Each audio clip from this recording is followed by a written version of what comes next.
एक तेजस्वी महापुरुष के रूप में प्रणाम को प्रकट हो गया। मैंने जो ही एक डंडे का प्रहार किया वो एक तेजस्वी उसी समय प्रकट हो गया। इस आश्चर्य को देखकर मैंने उस महापुरुष को प्रणाम करके कहा, प्रभु मेरा अपराध क्षमा करें, आप कौन है? मेरा अपराध क्षमा करें, आप कौन है? तब वे प्रसन्न होकर मुझसे बोले मेरा वृत्तांत सुनो। मैं पहले राजा चमत्कार के बनाए हुए उत्तम नगर में एक ब्राह्मण था। मैं चक्रवर्ती राजा चमत्कार के राज्य में बने हुए राज्य में एक ब्राह्मण था। वह भगवान सिद्धेश्वर जी का एक उत्तम शिवालय है और किसी समय वह यात्रा का महोत्सव था। अच्छा, उस पर यात्रा का महोत्सव था। अच्छा, उस अवसर पर बहुत से ऋषि मुनि आए हुए थे और देवाधिदेव महेश्वर प्रणाम करके उनके सन्मुख बैठे। बहुत ऋषि आए और सारे देवगण उनको प्रणाम करके बैठे। फिर आपस में कथा वार्ता करने लगे। वे सभी दया और धर्म युक्त थे और उनमें से कितने ही महात्मा उस देवालय में भक्ति पूर्वक नृत्य कर रहे थे। बालाजी धाम में कल देखा कितना नृत्य हुआ। रोड पे देखा हमारे पुजारी मगन हो गए, सभी मगन राकेश सब मारे बड़े भारी वस्तपुरा में परो मंदिर एक बहुत पुरानो जी। तो वहाँ में पूजा कर रहे पुजारी। तो पूजा खत्म आगे सांप आएगे पीछे तो बाने जो करी तो बाने जानी बिलाई आगे बच्चा है तो नहीं और फिर आगे जहाँ करी तो हम देखो सांप रहे तो उतारे के और बस वो भजी को मतलब पुजारी भजी को वो डेयरी पे बैठो है रुपया ने की ऐसा कर लो लग और दूध अभी बिलिंग को हमारे किराएदार रात हुए बाकी काज वो पुलिस में जी तो बाकी फोन आओ तो रात गए 6-7 जने गाड़ी लेके तो वो फोटो खींच लिया तो देख लो देखो बुग्गा जी कैसा हुआ। अबे बैठो है भगवान शंकर बस तो पास में ही है कहीं दूर नहीं आती ना करने दे रहा। अरे वाह बिल्कुल आती जो का भगवान शंकर उसमें कोई कारण होगा। वहाँ पुजारी वगैरह ने कुछ थोड़ा ऊपर नीचे कुछ किया होगा।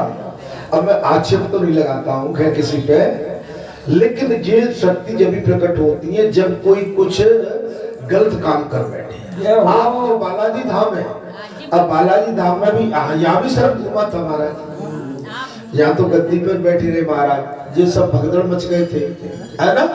और सर्प क्या विशाल सर्प, तो ये तो जब कोई गड़बड़ करती है ना महाराज तब आ जाती है। हाँ चलिए उनको प्रणाम जैसी करते हैं, नमन करते हैं भाई भगवान शंकर के स्वरूप है वो। ठीक है महाराज, अपन कथा में कहाँ चल रहे थे बात? अच्छा सही चल रहे थे कहीं? अच्छा महाराज वे सभी दया और बहुत से ऋषि देवाधिदेव महेश्वर के प्रणाम करके उनके सन्मुख बैठ गए। फिर आपस में कथा वार्ता करने लगे। वे सभी दया और धर्म से युक्त थे। दया और धर्म देखिए, कभी आश्रम पे शादी ब्याह में किसी के अच्छे काम में नाराज मत हो, सावधान नुकसान हो जाता हो। अगर कोई चीज कम पड़ गई ज्यादा पड़ गई तो चिल्लाने से कुछ होगा तो नहीं। अच्छा चिल्लाने से कहने से कुछ हो जाए तो मुझे बता दो भाई, जो हो गया वो हो गया। अब तो आपके अंदर कितनी शांति वृद्धि है कि वो काम संचालित हो जाएगा। अब हम तरक कुतर करें, ऐसा क्यों जो डबली झाग को डाल दिए, पत्तल वहां से क्यों नहीं उठाई, अब वो गल बैठी है लंबी गल है। एक बात बता रहा हूँ तो भाई ठीक है, जो सेवा तुमसे बन जाए जितनी कर लो और नहीं बने तो कोई बात नहीं है। हमारे सेवादार भगवान के प्रसाद को आए हैं, वो इतने भी समझदार हैं कि उनको प्रसाद खाना होगा ना तो पत्थर डाल के पूरी प्रसादी रख के बैठ जाएंगे उसमें। जिसको प्रसाद लेना होगा, मैं आपको तरीका बता रहा हूँ, वो प्रसाद अगर कोई बस के किसी के तो अपनी पातर डाल लो, 4 पूरी डाल लो, दोने में खीर ले आओ, एक दोने में सब्जी, एक गिलास सादा वो बैठ जाओ सामने, अपना पूरी हो गई। हम किसी के लिए ये भी नहीं कि कोई लाभ है, उससे पूछ लो जो गल्ला वाला है कि भैया व्यवस्था में ऐसा कर दो, नहीं तुम रख लो इसको, एक बार में रख दो। तो ये सब इसमें हमको चिल्को नहीं, ये बड़बड़े कार्यों में, बड़बड़े कामों में, बड़बड़ी युगों में। अब एक बताओ कि हम कहां तक व्यवस्था कर पाए? ये व्यवस्था तो सभी के सहयोग से बनती है। अच्छा, फिर कभी चिंता नहीं करना चाहिए, कभी चिल्को नहीं, हंसते रहो। अगर जेब में पैसा नहीं है तो भी हंसो, जेब में पकड़ लो कहते हैं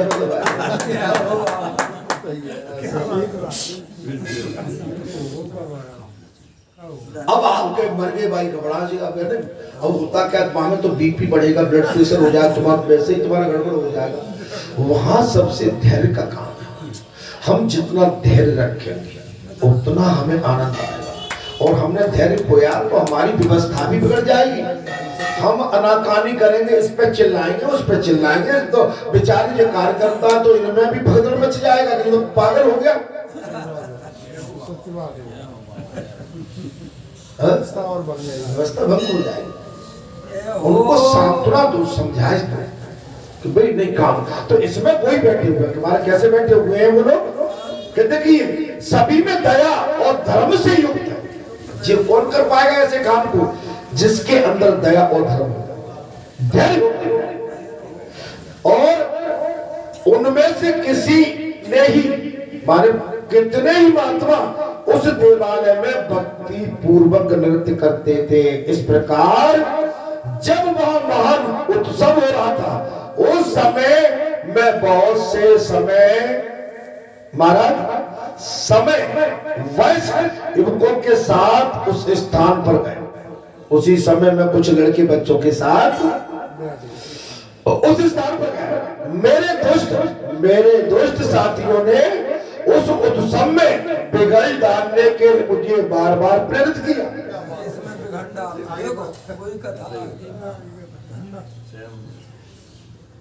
मेरे दुष्ट मित्रों ने, मैं करना नहीं चाहता लेकिन मुझे प्रेरित कर दिया, तुम मुझे बचाओ।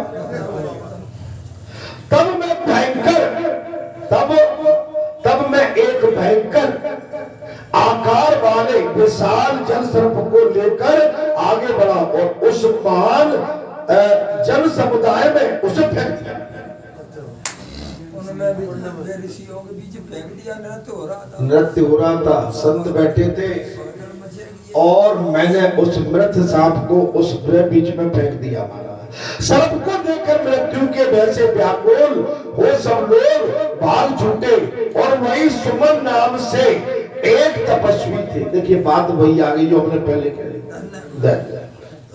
भगदड़ मच जाएगा, चिंतों करेंगे, बिगड़ डालेंगे और जबरदस्ती हमें कुछ आता जाता भी नहीं है। देखो बगैर ज्ञान के, बगैर आए जाए कभी अपनी बात नहीं रखना चाहिए। या तो आप में इतनी सामर्थ्य हो कि आप संभाल ले जाए, और नहीं है तो जो समझदार होते हैं उनका सहयोग लेके उनसे चर्चा करके अपने कार्य को आगे बढ़ाए। तो आपको निश्चित कोई ना कोई धर्म का मार्ग मिलेगा जिससे आपका काम विजय हो सकता है महाराज। और जो अपने उत्तम शिष्यों के साथ वहां आकर समाधि में स्थित थे और हृदय के भीतर कमल के आसन पर विराजमान उन्हीं वेदाधीश्वर महादेव जी वे साक्षात्कार कर रहे थे।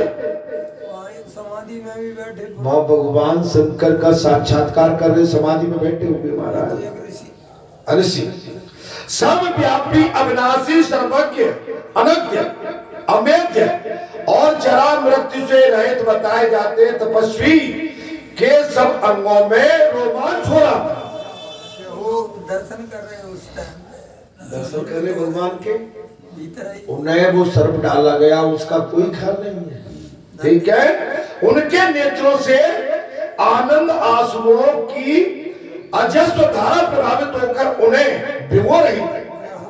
वे भगवान शंकर की तपस्या में इतने तल्लीन थे कि जो उस महापुरुष ने जो मरा हुआ सर्प फेंका था उसका कोई ध्यान नहीं है, भक्ति में डूबे। भगवान शंकर के चरणों में अनुराग करके उनके दर्शन प्राप्त कर रहे थे। प्रेमा भक्ति इतनी बढ़ गई थी उन संतों की के प्रेम के बस से होकर उनकी आंखों से आंसुओं की धार बह रही थी।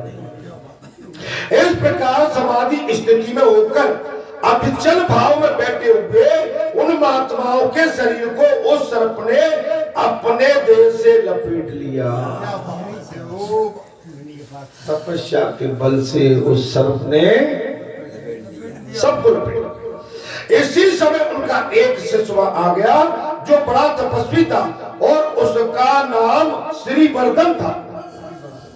क्या नाम था महाराज? श्रीवर्धन। अच्छा, उसने सर्प के शरीर से लिपटे हुए गुरु को और पास में खड़े हुए मुझको देखकर ये जान लिया कि इसने ये दुष्टता की है। सर्प मुझे लाया ये हो। तब उसने कुपित होकर कहा, यदि मैंने निर्विकल्प चित्त से माँ देवी का ध्यान किया है तो उस सत्य से ये दुष्ट आत्मा ब्राह्मण ऐसे ही सर्प की आकृति वाला हो जाए। नहीं, वो जो वो कथा सुना रहा है कि वो जो प्रकट हुआ था वो कह रहा है वो ब्राह्मण में सर्प क्यों बना था। समझ में आ रहा है? हाँ, बोले सर्प की आकृति वाला हो जाए और उसके इतना कहते ही मैं तत्क्षण में भयंकर सर्प शरीर को प्राप्त हो गया। कहा? वो जो जल में सांप रहता था जिस उसने उसमें डंडा मार के उसको मारा था। तदंतर समाधि से चित होने पर मुनि ने अपने शरीर पर भयंकर आकार से सर्प को देख लिया। महाराज फिर सर्प की आकृति में स्थित मुझे महान दुख उठाते हुए और समीप खड़ी हुई सब जनता को तटस्थ एवं भय से सर्वत्र पाया गया। उन्होंने ज्ञान दृष्टि से सबको जान लिया और मेरे प्रति दया भाव से युक्त होकर अपने शिष्य से कहा, श्रीवर्धन तुमने ये सब कर्म करके मेरा प्रिय नहीं किया। इस दीन ब्राह्मण को साथ दिया है। ये तपस्वियों का धर्म नहीं है। अर्थात जो मान और अपमान में समान है। माने तपस्वी का वो काम नहीं है कि किसी पे आक्रोश करके उसे श्राप दे। आपको ब्रह्म अस्त्र मिल गया है तो ब्रह्म अस्त्र का उपयोग आप किसी के झगड़ा हो जाए उसी पर छोड़ दो। ये आपका करतूत नहीं है जो तुमने ठीक नहीं किया। तुम पक्के तपस्वी नहीं हो, तुम्हारे अंदर करुणा दया होना चाहिए। आप महापुरुष हैं, सतपुरुष हैं, महान पुरुष हैं, घर के प्रमुख हैं। आपका ये नहीं है कि तत्काल हम किसी पर बिगड़ पड़े, पहले तो धैर्य रखें। अर्थात हमारा ये कर्तव्य नहीं है कि हम किसी भी मनुष्य पर जबरदस्ती आक्रोश करके प्रहार करें। इस धीर ब्राह्मण के साथ दिया है ये तपस्वी का धर्म नहीं है। जो मान और अपमान में समान रहे और डेला पत्थर और सोने को एक सा समझे तथा शत्रु और मित्रों के साथ इसने पूर्व बर्ताव करे, वही तपस्वी सिद्धि को प्राप्त होता है।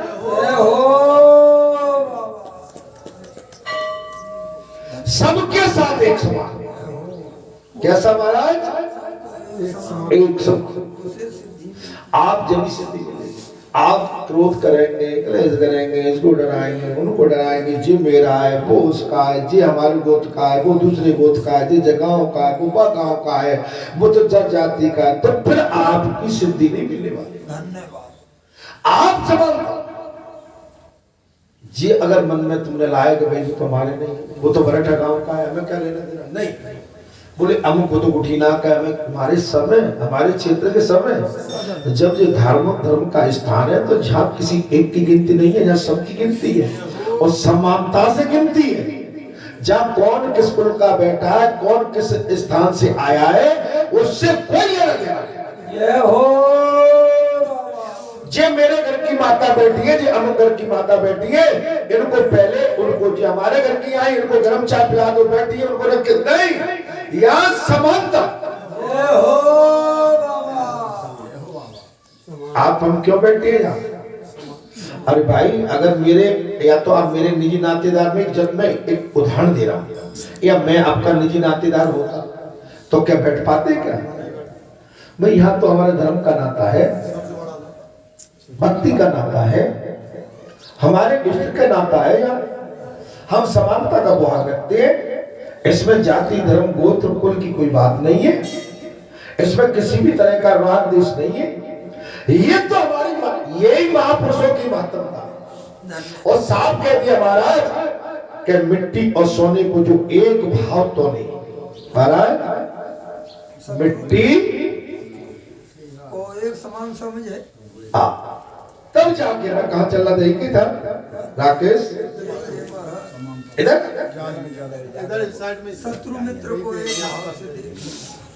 तुम्हारी बाणी बात आ गई महाराज। इसमें तपस्वी धर्म जो मन और अपमान समान, डेला पत्थर और सोने को एक समान समझे तथा शत्रु और मित्र के साथ एक जैसा स्नेह पूर्वक बर्ताव करे, वही तपस्वी सिद्धि को प्राप्त होता है। तुमने अज्ञानवश इस ब्राह्मण को साथ दे दिया, ये तुम्हारे बाल चपलता है और मेरी आज्ञा से इसके प्रति पुनः तुम्हें अपना महाराज प्रमाण प्रकट करना चाहिए। ये सुनकर शिष्य श्रीवर्धन हाथ जोड़कर गुरु को प्रणाम करके कहा, मैंने ज्ञान अथवा अज्ञान से जो बात कही है वो मुझे निस्संदेह वैसी होगी। हे गुरु बोले, वत्स मैं जानता हूं तुम्हारी वाणी कभी झूठी नहीं हो सकती। हे गुरु मैं जानता हूं कि तुम्हारी वाणी कभी झूठी नहीं हो सकती, तथापि मैं ये बार बार कहता हूं कि तपस्या और धर्म से हीन पुरुषों की जो चाल होती है वही तपस्वी मुनियों को नहीं होती, और उन यतियों के लिए तो एकमात्र क्षमा ही सिद्धि देने वाली बताई गई है। अतः तपस्वी जनों को सदा क्षमा का आदर सामने रखकर ही बर्ताव करना चाहिए। पापी के प्रति स्वयं भी पापी न बने। जय श्री राम। पापी के समान स्वयं पापी, उनसे बचना चाहिए। अच्छा जी, कथा अपनी जहाँ कई दिनों से चल रही है, आप बचिए। जो निंदक है, जो दूसरे की बुराई करते हैं, जो दूसरे का भला नहीं चाहते, आपके क्षेत्र का भला नहीं चाहते, आपकी बस्ती का भला नहीं चाहते, आपके कुल का भला नहीं चाहते, आपके समाज का भला नहीं चाहते, आप ऐसे जीव से बचो। अपने राष्ट्र का भला नहीं चाहते, क्या नहीं चाहते? अपने राष्ट्र का भी भला नहीं चाहते, ऐसे से बचना चाहिए। अर्थात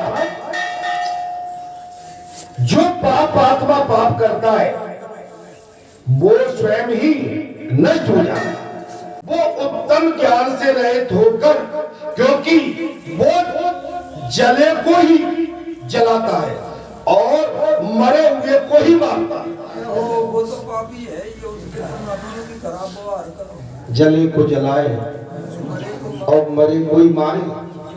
जो अपना उपकार करने वाले पुरुषों के प्रति ही साधु पूर्णता बर्ताव करता है, उसकी उस साधुता में क्या विशेषता है?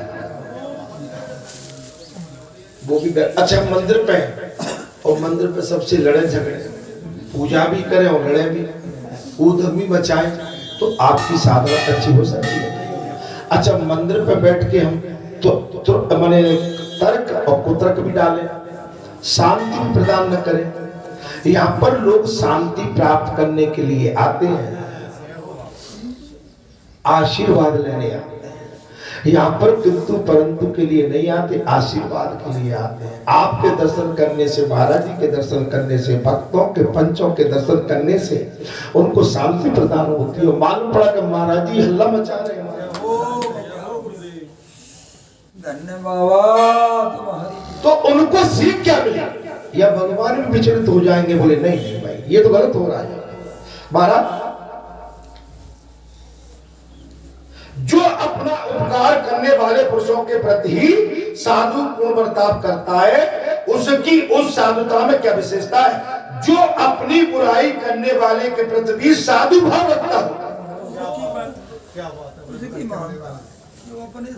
अपनी बुराई भी करता, मैंने कहा ना करने दो, गाली देते रोज देने दो, उनको जो अच्छा लगे सो करने दो।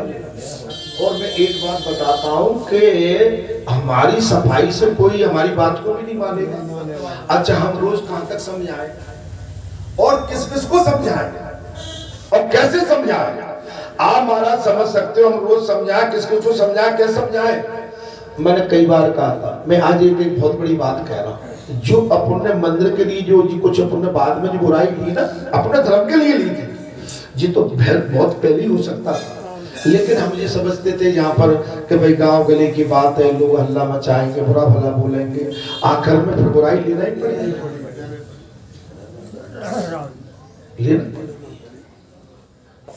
और कोई आपने गलत नहीं किया, आपने तो अच्छा किया, भाई धर्म की रक्षा की है, धर्म के प्रति आपने लाइन लकीर खिंचवाई, आज वो धर्म आपका दिख रहा है। आज दुनिया आपके धर्म को जो आपने अच्छा किया उसको दुनिया सराह रही है। अच्छा सराह रही है कि नहीं सराह रही है?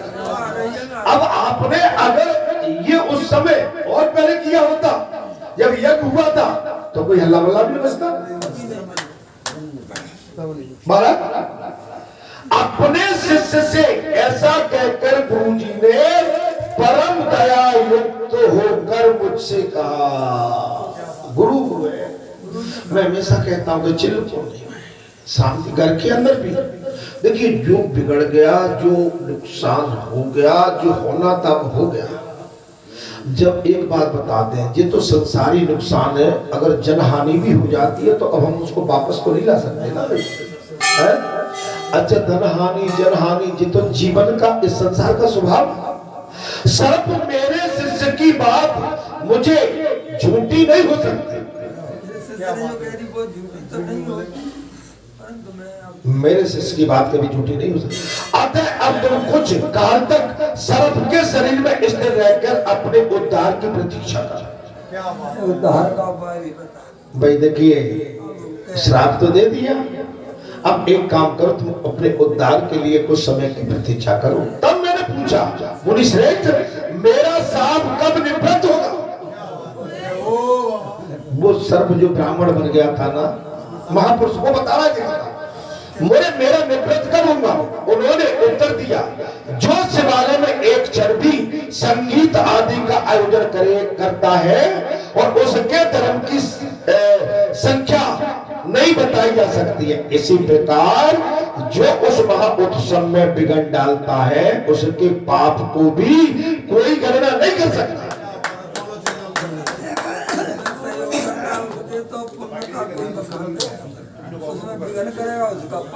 उसके पाप महाराज साहब के दोबारा सुनिए क्या कहा उन्होंने, उत्तर दिया, बोले जो शिवालय में एक क्षण भी संगीत आदि का आयोजन करता है उसके धर्म की संख्या नहीं बताई जा सकती।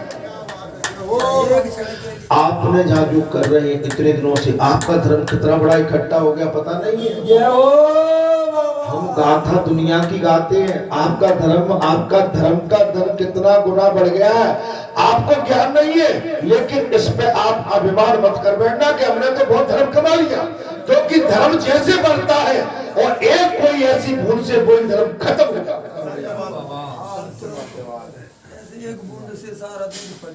ठीक उसी प्रकार जो उस महोत्सव में बिगड़ डालता है उसके पाप की भी कोई गणना नहीं की जा सकती है। अच्छे काम में जो बिगड़ डालते हैं तो उनके पाप की भी गणना हम नहीं कर सकते, इसलिए तुम भी पापी ब्राह्मण हो जाओ, अतः तुम्हारी मुक्ति उस समय नहीं होगी। तथापि मेरी एक बात सुनो, जो श्रद्धा पूर्वक भगवान शिव के इस मंत्र का उच्चारण करता है उसका ब्रह्म हत्या जनित पाप भी नष्ट हो जाता है। जो भगवान शंकर का षष्ठ अक्षर का जो मंत्र है ना, उसका जाप करता है उसकी ब्रह्म हत्या भी नष्ट हो जाती है। अर्थात इसलिए तुम जल में रहकर आदर पूर्वक इस मंत्र का जाप करो, जिससे जन्म जन्मांतर पर किया हुआ तुम्हारा पाप भी क्षीण हो जाएगा। हे वत्स, जब वत्स नाम वाले एक ब्राह्मण तुम्हें शेष पूर्वक महाराज शेष पूर्वक डंडे से मारेंगे, वत्स नामक का एक ब्राह्मण शेष डंडे से मारेंगे, उस समय तुम्हारा उद्धार हो जाएगा। और इतना कहकर वे मुनि चुप हो गए और मैं इस जलाशय में रहकर षड अक्षर का मंत्र जाप करता रहा। दुष्श्रेष्ठ, आज तुम्हारे प्रसाद से मैं सर्प योनि से मुक्त हो गया। आज मैं मुक्त हो गया। सर्प भी भजन कर रहा है जल में। आप हम यहाँ पर जुड़े हुए हैं बालाजी धाम में, हमारा कहीं न कहीं पूर्व जन्म का रिश्ता है बालाजी धाम से, और बालाजी धाम के पूर्व रिश्ते के अनुसार हमने जो भी संसार में कुछ पिछले पूर्व जन्मों में गलती या इस जन्म में गलती हुई होंगी, वो बालाजी धाम के इस स्थान के माध्यम से, तुम्हारी धर्मयुक्ति साधना के माध्यम से हमारे किए हुए कुछ अनुचित जो भी कार्य होंगे वो सब समाप्त हो जाएंगे। अतः शीघ्र बताओ, मैं तुम्हारा कौन सा प्रिय कार्य